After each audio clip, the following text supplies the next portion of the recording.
엘리베이터 안에서 엄마가 애기한테 너 공부 열심히 안 하면은 저렇게 되는 거라고. 어떤 일이 있었는지 왜 안 밝히냐. 구체적으로 왜 안 밝히냐. 그리고 공개했는데 왜 고소 안 하냐. 가자!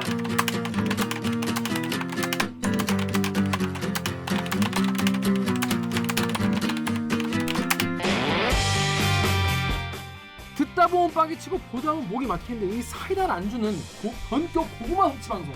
댓글 읽어주는 기자들.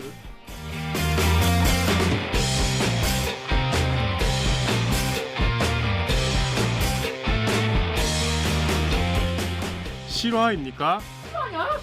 저비용 고퀄리티를 추구하는 사내수공업 방송입니다. KBS 기사의 눈꾼 여러분들이 댓글로 남겨주신 분노 질책 응원 못다 받아드릴게요.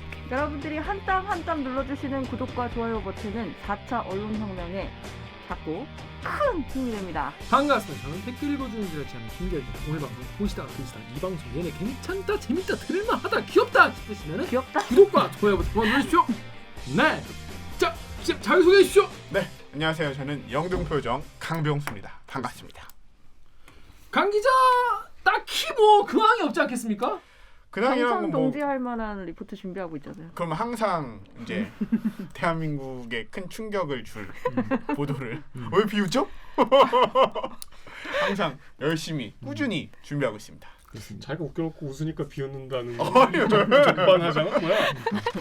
자, 정 기자. 정현욱입니다. 그렇습니다. 안녕하세요. 네. 정 기자는 뭐 지난주에 딱히 뭐 놀았습니까? 놀았네요. 아 놀지 않았어요. 그 주말에 일요일에 원주에서 분란 기사 보셨어요? 아니요. 아 다문화 가정. 뭐 보신 분도 있고 안 보신 분도 있는데 그 원주의 재개발 구역에서 석유 난로 때문에 불이 나는데 옆집으로 번져서 필리핀 다문화 가정이었어요.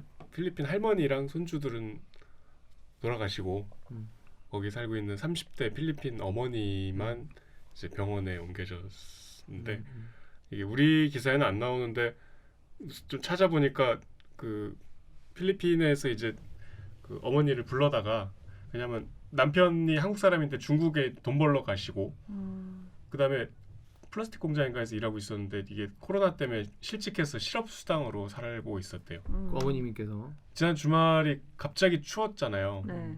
한파가 막 너무 굉장히 이례적으로 추웠는데 불에 한 가족이 이렇게 그러니까 사고를 당하신. 필리핀에 살던 여성분이 한국에 있는 남자와 결혼을 해서 원주에 사시는데 남편분은 중국으로 돈 벌러 가시고 이제 필리핀에 살던 어머니, 그러니까 어머니를 부른 거지. 그러니까 본인의 어머니, 그러니까 필리핀 아내의 어머님도 친정 한국으로 엄마를. 오셔가지고 네. 사시고 아이는 둘을 낳아서 기르시는데 이 아내분이 플라스틱 공장에서 일하시다가 코로나 때문에 실직을 하시고 실업수당으로 사시다가 석유 난로가 불이 나서 참사를. 할머니와 이제 손 그 7살, 10살 자녀들이 손주들. 돌아가셨다는 얘기구나. 자, 우리가 외국인 노동자들이라고 하고 뭔가 우리랑 생각도 다르고 말도 뭐 다르고 하니까 그냥 하지만 사실 하나하나의 우주지 않습니까? 사실 한 사람의 삶이라는 건 똑같은 가치가 있는 거잖아요. 참 이런 얘기 들을 때 필리핀 분들이라서 덜 공감이 간다거나 그럴 수 있겠죠. 하지만 좀 그런 시선들 또 오히려 막 안 좋게 보는 그런 시선이 있는데 그러면 안 될 것 같아요. 같은 무게로 좀 돼야 되지 않을까. 너무 가슴이 아프지 않습니까? 네. 멀리서 와서 원주에서 왜 거주하시는지도 사실 뭐 기사에 내용이 안 나와서 잘 모르겠는데 어렵게 사셨겠죠? 추정컨대 뭐 실직 상태여서 뭐 실업수당을 받으셨다니까 그 아이들이 너무 어리잖아요. 참 그게 이제 제가 제 뉴스여서 찾아봐서 이런 사연들이 이제 신문에서는 좀 사연들을 쓰잖아요. 그죠. 알게 되는데 계속 잊혀지지가 않아. 그 삶은 얼마나 고통스러울 수 있나. 좀 너무 괴롭지 않아요? 우리 아까 저녁 먹으면서 막 이런저런 수다 떨고 되게 즐겁잖아요. 그런 사람들이 삶은 얼마나 아름답다 생각할 수 있죠. 우리가 즐겁고 행복한 일들이 있을 때 특히 더 그런 인생은 아름다운 겁니다. 이렇게 이게 말이 참 쉬운데 인생은 반대로 너무나 끔찍한 사람도 있거든요. 너무 많죠. 그 저는 잘 못 보는 게 그 어린 아이들 아픈 거. 아주 어린 나이인데 그 불치병에 투병하는 그런 세상은 또 완전히 다른 세상인가? 약간 지금도 종교를 제가 갖고 있지 않은 이유 중에 그런 데 대한 해답이 종교에서 위안을 준다는 게 좀 넌센스인 것 같아. 이 또한 뭐 삶에 이 무슨 개소리야 하는 생각이 들 것 같아. 그런 어떤 사회의 사각지대 보지 못하는 부분을 조명을 해가지고 그런 일이 좀 덜 일어나게 하는 게 언론인의 역할 중에 하나겠죠. 추울 때 더 추운 분도 계시다. 추울 더 추운 분들 좀 생각하는 그런 시간 됐으면 좋겠습니다. 다음 우리 정 작가. 네, 안녕하세요. 작가 정혜주입니다. 정 작가님은 지난주에 계속 오셨다고.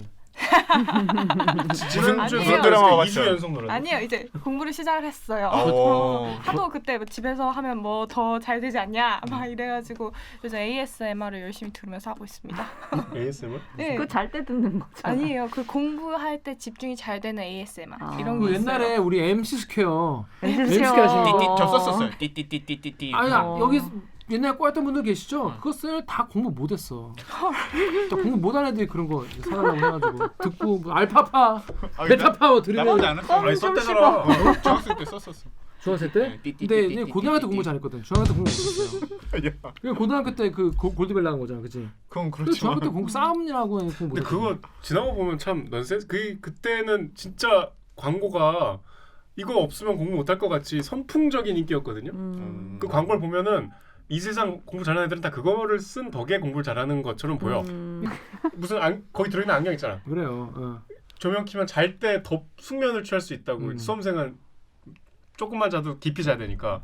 그래서 막 다들 선글라스 같은 거 끼고 자고 그랬어. 그거 써보셨어요? 난 안 사줬어. 전 써봤거든요. 빨간 불빛 저 오네어 빨간 게 번쩍번쩍 한다고. 그래 뭐야 선배 썼었네. 나는 집중력 난 어려서부터 산만했어. ADHD야? 나 지금 엄청 차분해진 거예요. 지금 나 엄청 차분해진 거 여러분. 옛날에 훨씬 더 산만해가지고. 차분해졌다고요? 네? 차분해졌다고? 지금 차분해진 거예요. 옛날에 엄청 산만해서 막 차분해졌어. 엄마 아빠 엄청 걱정했어요. 얘 이거 그래서 나 생활기록부에 산만 하나 책임감이 강함 뭐 이렇게 써 있어. 야 아무 말이나 막 썼는데 산만 하나 썼는데 선생님이 그 뒷말은 뭐좀 뭐 써야 되니까. 좋은 걸 써줘야지. 상처받으면 안 되니까. 책임감이 강함. 뭐 그렇게 쓴 거예요. 근데 지금도 마찬가지인 것 같습니다. 제가 책임감 있잖아요. 그러네. 네. 공부 그러네, 조금 뭐. 해서 지금 얘기가 이렇게 튀었잖아. 어떡할 거야? 아무튼 근데 자, 우리 옥 기자님. 네, 안녕하세요. 목미알다위 오기정입니다. 네, 옥 기자는 지난주 뭐 했죠? 저희는 요새 그 과학으로 본 코로나라고 해가지고 저희가 지금 그 과학팀 산업과학부의 이제 과학팀이잖아요. 네네네네. 그래서 코로나를 조금 더 과학적으로 접근해보자. 그래서 코로나 기획을 좀 하고 있습니다. 지금까지는 과학적으로 접근한 게 아닌가요? 그러니까 뭐 여기저기 막 발생들이 막 생겨나고 있잖아요. 몇 명 뭐. 네, 근데 이제 백신을 맞기 시작하고 해외에서 그 백신 맞은 사례들이 막 쌓이면서 여러 가지 또 데이터가. 보고가 데이터가 생겼고, 그럼 이제 우리가 이 병에 대해서 바이러스에 대해서 너무 공포심만 가지고 바라보는 게 아니라 조금 더 디테일한 그 수치들을 가지고 요 객관적으로 이 바이러스를 한번 바라보자 이런 취지에서. 좀 있으면 설인데 여러분 설인데 대리기는 한 주 쉬어갑니다. 나밤. 그 뭐 여러분께서 많은 분들이 좀 쉬어라 하셔서 쉬기로 했어요. 많은 분들이 우리 아니에요? 김 기자한테 아 쉬자 형. 그 제장. 그래서 이게 한 주만 저희가 그러니까 다음 주 이번 주까지 하고 다음 주 한 주 방송을 시원하게 쓰도록 하겠습니다. 그러니까 치사하게 또 본인이 뭘 찍지 마요. 이번 주에 다 끝내주세요. 이번 주에 끝내야죠. 네, 당연히. 예. 불편하니까. 그 다음 주는 쉽니다. 네, 다음 주는 쉽니다. 그렇게 아시고 너무 서운하지 마시고 우리는 띠가 바뀌면 돌아오도록 구정으로 아 구전 지날 띠가 바뀌는 구정이 거죠? 뛰면 띠가 바뀌면 띠가 바뀌면 돌아오도록 소띠 맞죠 이번에? 네. 소띠해 돌아오도록 하겠습니다. 자 그럼 저희는 로고 듣고 일본 미친 뉴스 브리핑으로 돌아오겠습니다. 로고 주세요. 나는 기레기가 싫어요. 지금 여러분은 본격 KBS 소통 방송 댓글 읽어주는 기자들을 듣고 계십니다. 아이 또 대들기에 또 나만 대들기에 진심이시라고요? 그렇다면 오늘 영상에도 좋아요를 앞으로도 쭉 보고 싶다면 구독 버튼을 눌러주세요. 타이나의 코리아입니다. 쏟아진 뉴스의 홍 속에서 요거는 놓치지 말고 한번 다시 보자 하는 취지에서 마련한 묻힌 뉴스 브리브리 브리핑 빠밤. 자, 첫 번째 아이템은요. 이거 묻힌 뉴스는 아니지만 우리 강명수 기자 준비했죠? 어떤 아이템입니까? 네, 저는 요 음식 냄새 싫어하니 화물 엘리베이터 타세요. 요 배달 노동자 갑질 아파트 진정이라는 제목의 방준원 기자의 기사를 가져와 봤습니다. 이거 사실 갑질 기사예요. 여러분들 많이 보셨던 이제 업종이 배달 라이더 분들이 겪은 갑질인 거죠. 일단은 사례부터 이분들이 이야기한 사례들부터 좀 얘기를 드리면은 뭐 하는 게 그것밖에 없으니까 거기서 배달이나 하고 있죠. 말씀을 왜 그렇게 하세요? 아니 맞잖아요. 본인들이 공부 잘하고 학교 다닐 때 공부 잘했고 했으면 배달일 하겠어요? 지금 비하하시는 건가요? 맞잖아요. 본인들이 공부 잘했어봐요. 안 하죠 그렇게. 인권 비하 발언은 하지 마시고요. 그거 맞거든요. 사실은 공부 못하니까 할 줄 아는 게 배달원밖에 없거든요. 배달원은 뭐 중도 고사도 다 받으니까 내가 10,000원도 줄 수 있고요. 20,000원도 줄 수 있어요. 고작 본인들 그 10,000원 벌어봤자 3건 해봤자 10,000원 벌잖아요. 안 그래요? 가져가라고. 그러면 가져가라고. 손님의 애초에 주소를 잘 적어 주셨으면 가져가라고. 되는 거잖아요. 가져가라고. 네? 니네. 오히려 야, 고생한 건 배달비를- 기사들이 고생했는데 왜 그쪽이 지금 그러시는 건지 무슨 좀 이해를 기사들이 못 뭘 하겠네. 고생해요. 그냥 오토바이 타고 부릉부릉 하면서 놀면서 무신하면서 음악 들으면서 다니잖아 본인들. 내가 모를 줄 알아요? 배달 기사들이 다 어떻게 하고 돌아다니는데? 저기요, 가정 있고 이거 본업으로 하시는 분들도 많아요. 그거 말씀 저는 가정이 굉장히 지금 본업 있는 비하발- 사람이 이런 거 하는 거 못 봤어요. 죄송한데. 많아요. 돈이 없으니까 하겠죠. 돈 많으면 하겠어요? 저희 사무실에만 10분 넘게 계세요. 그러니까 돈을 못 버니까 그 일을 하겠죠. 회사에서. 회사에서도 내가 인정받고 돈 많이 벌면 그 짓 하고 있겠어요? 내가 일주일에 버는 게 1,000,000원이 미안한데. 일주일에 1,000만 원 버시는 분이 그 3,000원이 그렇게 부당하시다고 거지 생각하세요? 같아서요. 네, 거지 같아서요. 니네가 하는 꼬라지들이 꼴사 넣어서요. 그러니까 지금 남한테 사기치면서 그렇게 3,000원 벌어가면 부자 된대요? 아니 왜 사기라고 생각하는 거지? 그렇게 배웠어요, 부모한테? 아, 지금 부모 얘기까지 하신 건가요?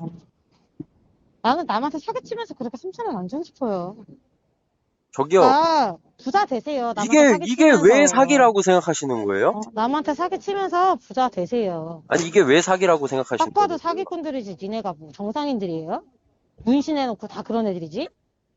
배달하시는 분들한테 음식을 갖고 타니까 냄새가 나니까 엘리베이터에 냄새가 배니까 배달하시는 분들은 화물 엘리베이터를 따로 이용해라. 우리 화물 그냥 엘리베이터가 따로 있는 아파트인 건가? 이따 말씀드리겠지만 이게 대부분의 고급 아파트에서 우리가 좋다고 그러는 비싸다고 그러는 아파트에서 주로 일어난 갑질이거든요. 안 살아봐서 또 모르겠는데. 따로 있나 봐요. 저도 모르겠는데. 저 안 살아봐서 네. 송구합니다. 근데 이제 뭐 그런 화물 엘리베이터를 이용해라. 이제 아파트 단지 내에서 오토바이 타면 안 되니까 바리게이트 같은 거 있잖아요. 바리게이트 밖에서 내려가지고 도보로 이동해서 배달을 해라.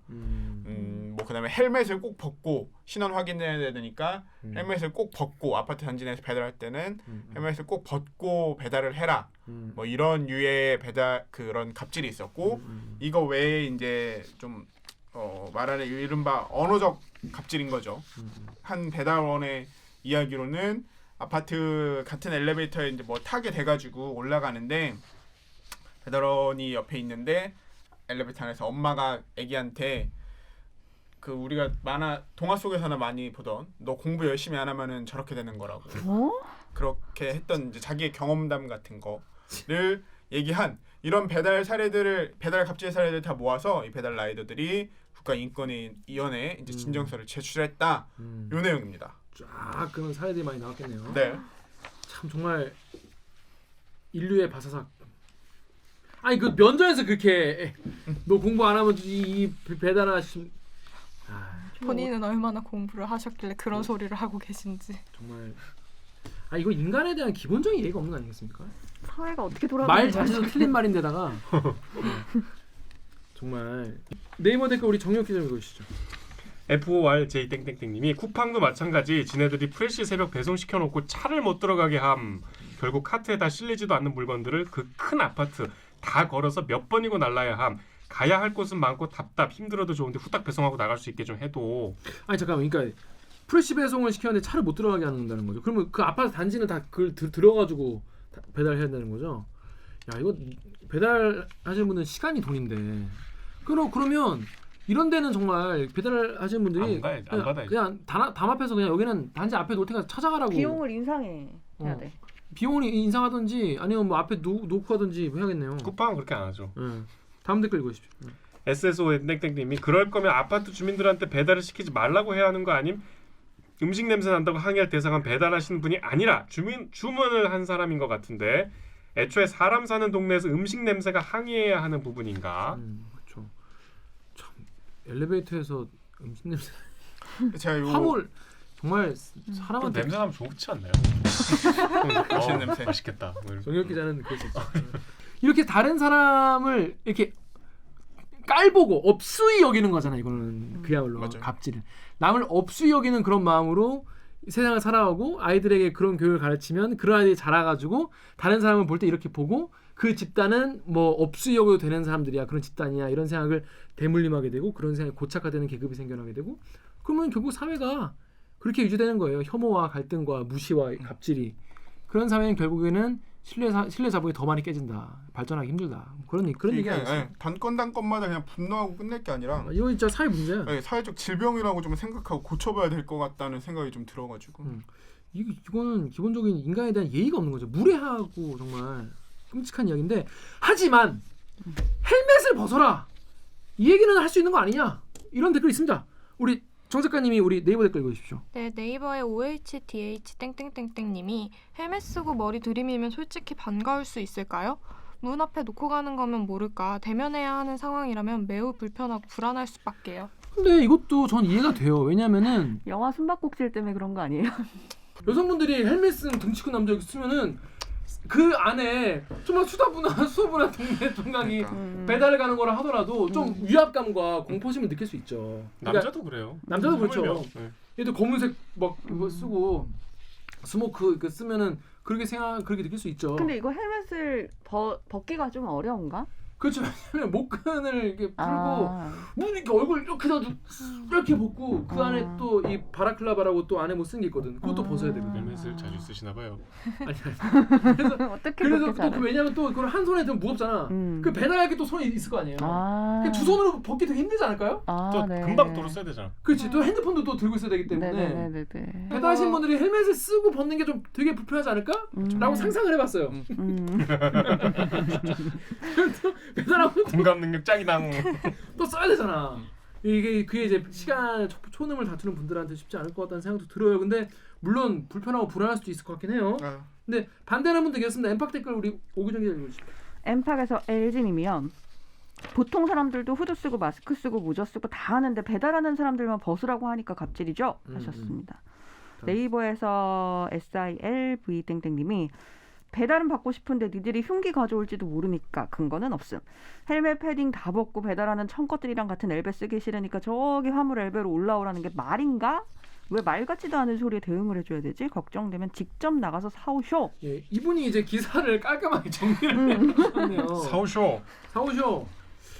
참 이게 우리가 이제 오해를 받는 헬멧 쓴 덩치 큰 남성분들 보이는 분들 계시죠? 오해를 받는 것도 사실은 이제 일부 이제 그런 사건이 실제로 있으니까 이렇게 한 건데 그분들의 공포심이나 불안함도 뭐 이해는 하는데 이게 너무 갑질 같긴 해. 그리고 뭐 라이더 유니온에서 이 헬멧 쓰고 벗는 거 이거 하나로 뭐 이거를 그러니까. 한 거겠습니까? 그거는 이제 정말 많은 분들의 아까 뭐 두려움을 느낄 수 있다 이런 것들도 당연히 그럴 수 있죠. 근데 이제 이 단건만이 문제가 아니라 뭔가 우리 스스로도 한 번씩 좀 되돌아봐야 할 내 안에 정말 사소한 갑질들이 그냥 우리 사회를 좀먹고 있는 거 아닌가라는 생각을 좀 해봐야 하는 거죠. 이분들이 그래서 인권위 요구를 진정을 넣는다는 거죠? 네, 진정했어요. 오늘 2일이니까 오늘 기준으로 진정을 했고 이제 인권위에서도 아마 이게 어떻게 해결돼요, 근데 이게 뭐 이런 단지마다 이거를 뭐 할 수가 있나? 그러니까 인권위에서 뭐 일단은 인권위에서 알아서 하겠죠, 지금 그러는지. 아니 알아서 하겠죠는 아니고 이 사건에 대해서 어쨌든 국가기관이잖아요. 국가기관에서 이 사건을 어떻게 이제 판단하는지가 한번 좀 나오면 그게 이제 새로운 이정표가 되는 거지. 그거를 바탕으로 사실 이 라이더 유니온이란 곳이 만들어지기 전 이거 작년인가 재작년부터 활동한 단체거든요. 얼마 안 됐어요. 그러니까 요 만들어지기 전까지는 이런 우리 사회의 새로운 노동 형태인데 이분들의 인권에 대해서는 얘기가 거의 없었고 이분들이 문제를 제기하고 국가에서도 이거를 정말 문제가 될 수 있다. 심각한 문제다라고 한번 판단을 내리면 이정표가 세워지고 또 어떤 해결 방법이 만들어지겠죠. 이게 인권 침해에 당하는가 이걸 봐야 되는 그쵸. 거죠. 자, 그래서 여기 엠팍 댓글 예, 스노우볼님이 예. 이 이슈에 대한 문제는 항상 안전에 대한 비용을 혜택을 받는 당사자가 지불하지 않고 배달 인력에 전가한다는 겁니다. 그리고 이게 갑질이 되는 거고요. 그렇습니다. 아니 저는 근데 뭐 이렇게 복잡하게 말하기보다는 그냥 인간에 대한 예의가 없는 거예요. 그럼요. 문제의 본질은 그거죠. 문제 본질은 제가 봤을 때는 공감 능력 부재와 인간에 대한 예의. 솔직히 얘기해서 이건 정말 뭐랄까 아니다 이렇게 말하면 안 되겠지. 가정교육이라 얘기를 해야 되는데 이거 진짜 이거 우리 가정교육 보는 진짜. 구독자분들 중에는 그런 분이 없겠지만 아까 뭐 엘리베이터 안에서 공부 안 하면은 저렇게 일하는 거다라고 한 분의 애기가 뭘 배우겠습니까? 진짜. 라고 되묻고 싶습니다. 맞아요. 그 정말 그 아이가 주변 사람들에게 따뜻하고 다른 사람의 앞에 공감하고 그런 세상을 아름답게 만드는 아이로 자라나려면은 그런 얘기를 들어보면서 잘하면 안 되죠. 그거는 공부 잘하는 거 이제 별로 이제 안 먹히는 시대가 왔어요. 이제 역시 주식이죠. 죄송합니다. 개미 주제. 주식 얘기하지 마요. 그렇습니다. 자, 요 내용이 인권이 진정됐다고 하니까 앞으로 또 어떻게 되는지 지켜보면 좋을 것 같습니다. 자, 다음 아이템은 그 정열 기자가 화제의 인물을 만나는 앵커 초대석 코너가 있어요. 그 주말만 뉴스에 하는 건데 거기서 장혜원 의원 정의당 장혜원 의원을 만났어요. 그 여러분 지금 정의당에 대해서 여러분 어떻게 생각하시는지 잘 모르겠지만 뭐 저는 이번 일을 통해서 한편으로 굉장히 실망하고 한편으로 굉장히 그래도 아 이런 거에 대처는 뭐 이렇게 하는구나 라고 놀란 것도 있었는데 자 정력 기자가 직접 장혜원 의원을 만났죠. 네, 장혜영 의원. 그렇습니다. 장혜원을 만났는데 전 사실 두 가지가 좀 걱정이 됐어요. 하나는 그 장혜영 의원을 정력 기자가 이제 주말 뉴스에 초대를 해서 생방송이잖아요. 뭔가 정말 되게 민감하고 첨예한 이슈인데 뭔가 이게 본의와 다르게 뭔가 사고가 나면 어떡하나 이런 걱정 뭐 누구나 했겠지만 그리고 오늘 방송에서도 과연 우리가 이거를 참 제대로 말할 수 있을까 이런 걱정을 했어요. 저한테 일단 어떤 내용으로 이걸 왜 장혜영 의원을 불렀습니까? 첫 번째 걱정이 틀린 게요. 초대를 한 게 아니고 본인이 먼저 그래요? 나오겠다고 했고 그래요? 그다음에 녹화를 했어요. 그래요? 네, 생방송이 아니고. 제가 두 개를 틀렸군요. 두 개 얘기했는데. 두 개 얘기했는데 두 개 다 틀렸어. 저도 좀 의아해서 좀 배경을 알아봤는데 장혜영 의원이 이제 그게 15일에 사건이 발생하고 이제 그 뒤로 공개석상에 안 나타났잖아요. 한 번 이제 입장문을 직후에 내긴 했지만 두 번 냈죠. 근데 이번 주가 이 방송이 나가는 게 2월 지금 녹화하고 있는 시점 2월 2일인데 2월 1일 어제 월요일부터 2월 국회가 시작됐거든요. 그래서 이제 빠르게 본인의 일상에서 좀 복귀해서 의정 활동을 해야겠다. 그 선언을 하고 싶다는 의미에서 이제 먼저 본인이 출연 의사를 밝혔고 그 이제 주말 이 월요일 직전이니까. 그래서 이제 뭐 우리가 그걸 마다할 이유가 없잖아요.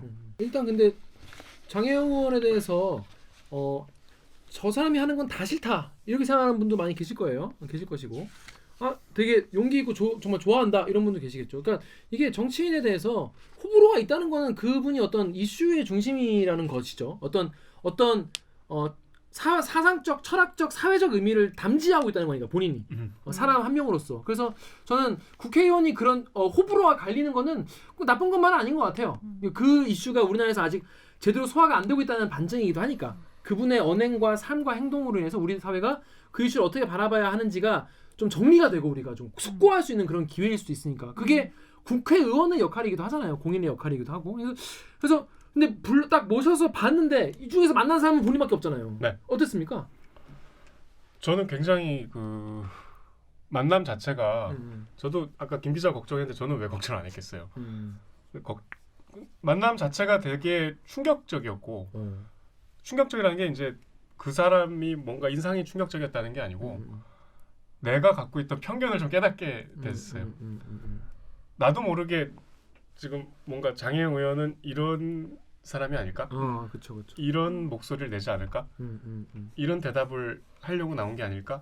이게 그러면 안 되는데 저도 모르게 그런 생각을 하고 있었던 누구나 것 그럴 수 같은데 있죠. 예, 저도 그랬을 것 같아요. 처음 만난 순간 와장창 깨져갖고 어떤 일단 녹화 이제 한 1시간 전에 와서 분장도 받으시고 기다리는데 이제 국회의원들 뭐 취재할 때도 만나보고 사석에서도 만나보고 출연하러 온 장관이나 국회의원도 봤지만 진심으로 그렇게 긴장해서 떠는 사람 처음 봤어.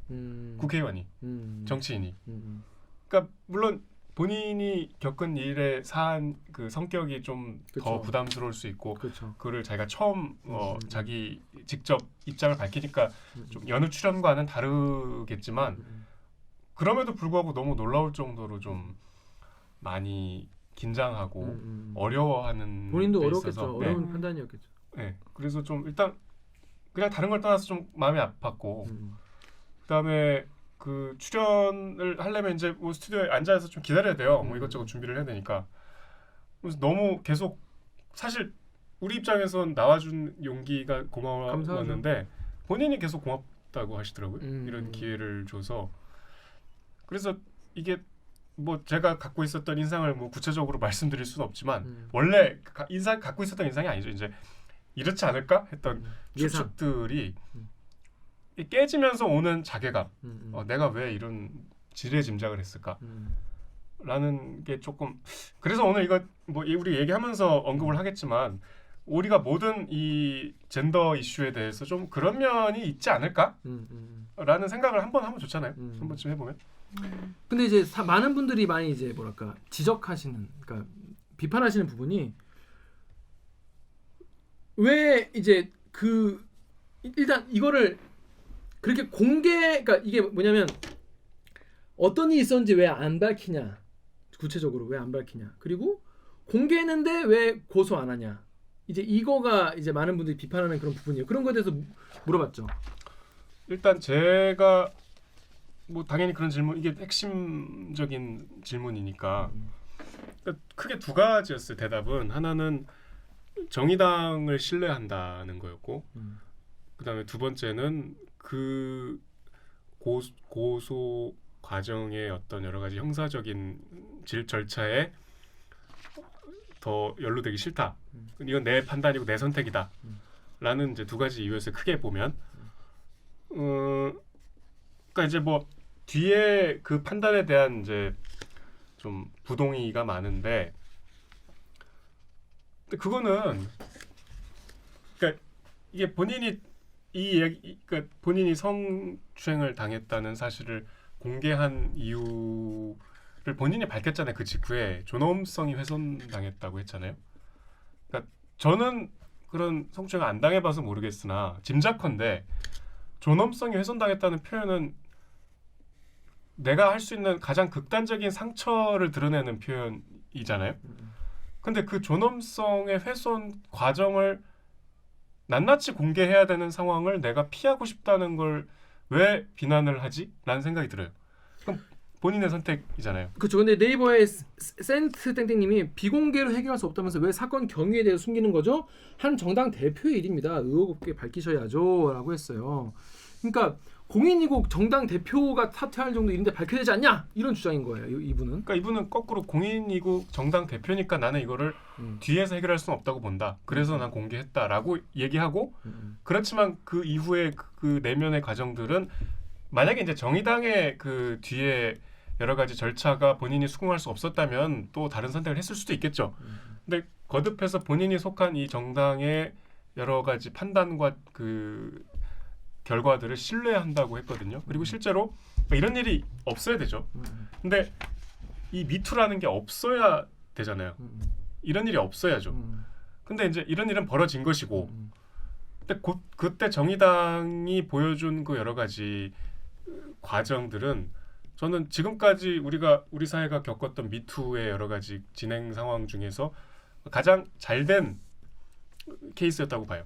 그러니까 그 속한 집단이 빠르게 징계를 했고 가해자도 즉시 수긍을 했고 그 행정적인 절차를 아주 신속하게 진행을 했고 그런 과정들에 대한 피해자로서의 신뢰가 있었다고 분명히 밝혔거든요. 그렇다면 그 이상을 왜 안 하냐라는 거는 너무 폭력적인 것 같아요. 그 주변에 사람들이 이제 궁금해하는 분들이 많아요. 이거 그러니까 뭘 어떻게 했길래 구체적인 정황을 알고 싶어하는 것이죠. 그러니까 대놓고 왜 이거를 안 밝히냐? 이거 그 장혜영 의원이 되게 오바해서 그랬기 때문에 안 밝히는 게 아니겠느냐 이런 얘기도 있고 이런 지적에 대해서 어떻게 생각하세요? 그 경중을 본인들이 판단을 하고 싶은 거잖아요. 애초에 이거를 공개를 해라라고 얘기를 하는 것 자체는. 근데 가해자가 받아들였고 피해자가 이런 문제를 제기를 했고 가해자가 받아들였는데 그걸 굳이 왜 다시 공개를 해가지고 이게 별거 아니다. 별거 아닌 거 아니냐 이런 식의 그러니까 잣대가 그 판단을 왜 네. 대중들이 해야 되는 건 그러니까 이제 그분들의 주장을 논리적으로 그냥 객관적으로 보면 대표가 사퇴를 해야 될 중요한 사안이니 그 전후 과정을 밝히는 게 그 어떤 공적인 진행 과정에 있어서 요건에 맞지 않냐 이런 주장이었는데 그 너무 잔인한 얘기죠. 그 피해자의 어떤 그 낱낱이 내 존엄성이 훼손되는 과정을 요구하는 거잖아요. 그리고 제가 이제 이 장혜연 의원 말 중에 사실 출연 중에 라이브 녹화했지만 라이브처럼 한 번에 쭉 갔거든요. 제일 놀랬던 거는 그 너만 다쳐 이런 말을 본인도 많이 들었대. 이거를 공개할까 말까 할 때. 아니 현직 국회의원이 내가 성폭행의 일종이죠. 성폭력의 일종이죠. 성추행을 당해서 이거를 문제 제기를 할까의 과정에서 너만 다쳐라는 말을 현직 국회의원도 듣는다면 얼마나 많은 여성들이 일상에서 그런 식의 어떤 인내를 강요받고 있는 것인가.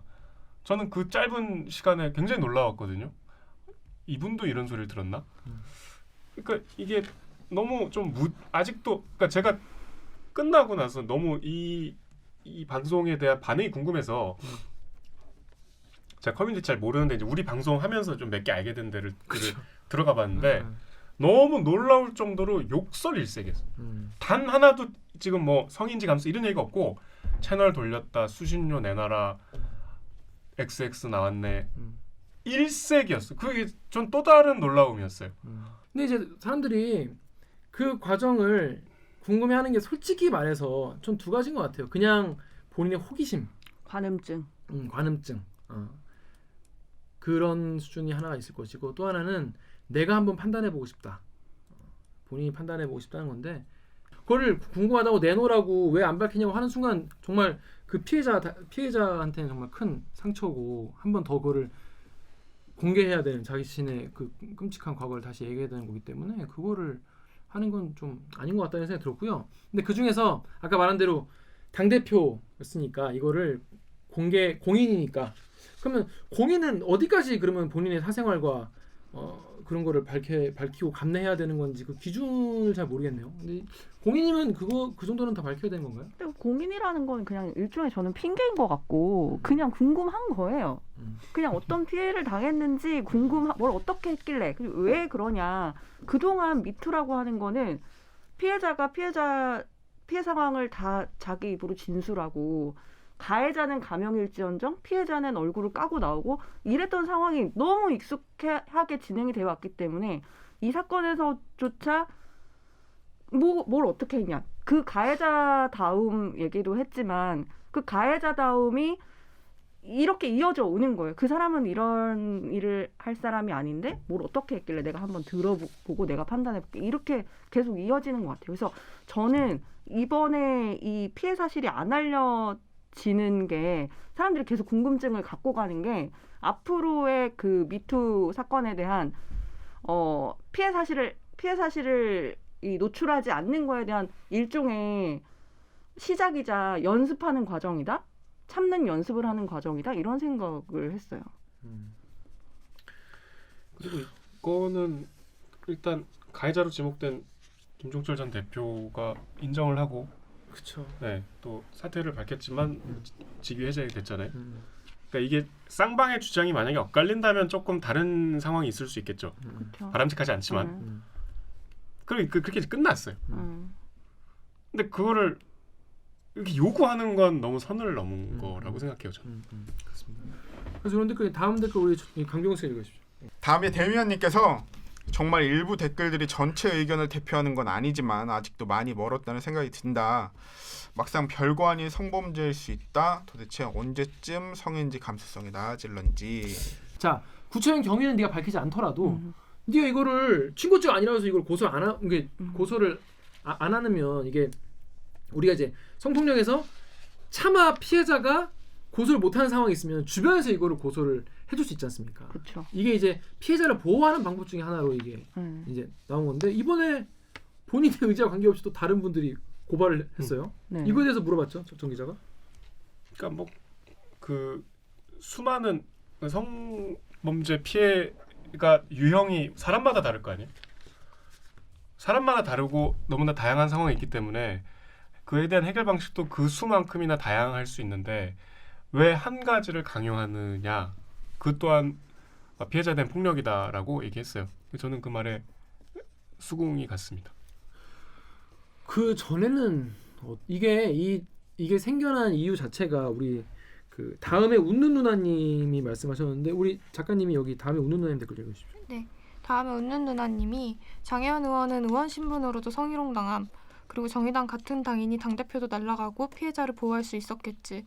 그러나 모든 피해자들이 장혜원 같은 상황에 놓이는 게 아님. 더 험한 경우도 많고 극단적인 경우도 많음. 피해자로서 고소를 하지 않는 건 개인의 결단이나 친고죄가 폐지된 이후 경찰이 수사해서 처벌하는 것까지 막으려고 하는 행위는 성범죄 사건의 나쁜 전례를 만드는 거 아닐까 우려됨. 그렇습니다. 쉽게 말해서 그러니까 장혜원이 이거는 나의 권리다. 이거 내가 피해자가 온전히 원하는 방식으로 해결되는 것이 어떤 성범죄나 이제 이런 거가 해결되는 가장 바람직한 방향이다라고 말씀하신 거잖아요. 그 말씀은 이해가 돼요. 이해가 되는데 이런 이제 이게 예를 들어서 당연히 이런 것처럼 돼버리면은 그러니까 경찰이 고발이 들어와야지 이게 수사가 되는 거지 않습니까? 근데 이걸 수사에 처벌하는 것까지 막으려고 하고 이런 게 뭔가 안 좋은 것처럼 하는 거 자체가 앞으로 성범죄 사건에 대해서 나쁜 전례가 되는 게 아닐까? 이런 생각을 할 수 있는 것 같아요. 이거 어떻게 생각하십니까? 저는 완전 동의해요. 이 댓글에. 네. 아까 그 선배가 그랬잖아요. 장혜영 의원이 이런 얘기를 했다. 주변에서 이제 이 고발을 하려고 하니까, 그러니까 이거는 형사적 고발이 아니라 이제 사회적으로 이걸 오픈하려고 하니까 너만 다친다 이런 맞아. 얘기를 했다. 그리고 많은 여성들이, 그러니까 그걸 통해서 이제 그 많은 여성들이 이 뭐라 그러지? 인내를 강요받는다는 아까 표현을 인내를 강요받는다 이런 표현을 하셨는데. 장혜영 의원이 여기서 이 다른 시민단체에서 고발하는 행위를 두고 이걸 못하게 한다든지 처벌을 못 받게 한다든지 이런 행위가 이어지면 여기까지 이어진다면 그건 또다시 그 의원조차도 다른 여성들한테 인내를 강요하는 거랑 저는 다르지 않다고 보거든요. 그러니까 성범죄라는 건 법적으로 범죄예요. 그리고 사회적인 범죄, 이게 그냥 개인 간에 뭐 돈 빌려주고 돈 갚고 이런 문제가 아니라 이 사람이 이제 사회적으로 어떤 책임을, 법적 책임을 져야 하는 이유가 분명히 있는 거잖아요. 그러니까 내가 그냥 정치적으로 어떤 직책을 내려놓는 데서 끝난다고 한다면 그럼 앞으로 일어나는 성범죄가 그런 식으로 가해자와 피해자가 합의하고 그냥 끝나면 되는 문제인가? 이걸 생각해봐야 되는 거죠.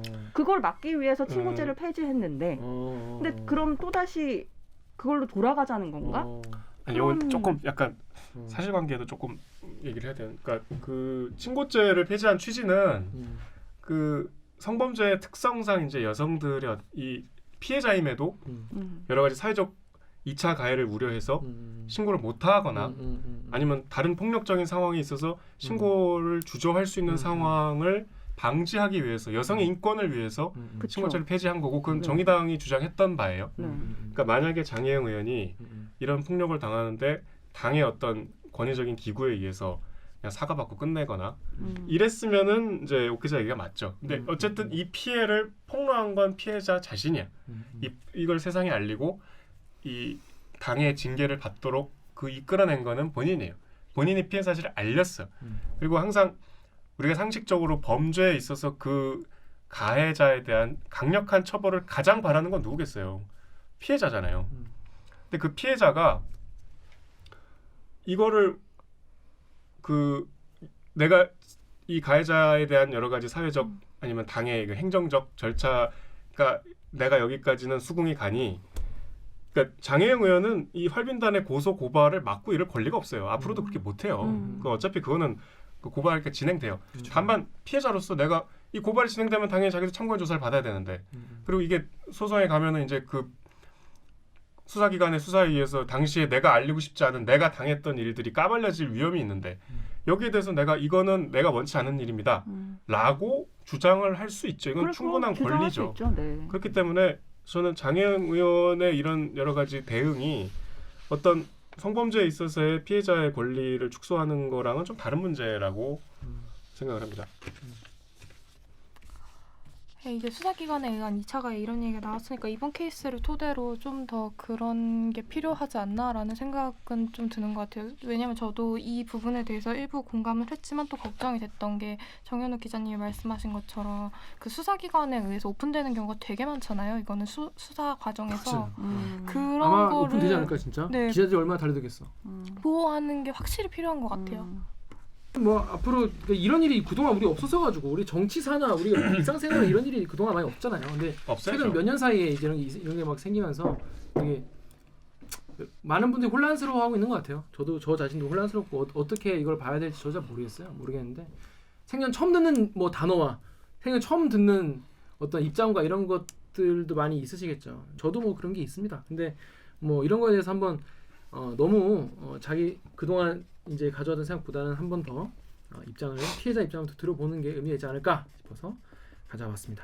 자, 저희 오늘 준비한 무치 뉴스는 여기까지였고요. 저희 로고 듣고 다음 뉴스는 이 일터 우리가 일을 하는 곳에 따라서 우리가 어떤 암에 걸릴지가 대충 조사 통계가 나온 거를 취재한 기자가 있어서 부르는 것이고 2부에서 이야기 나눠보도록 하겠습니다. 그러면 2부로 가보겠습니다. 로고 주세요.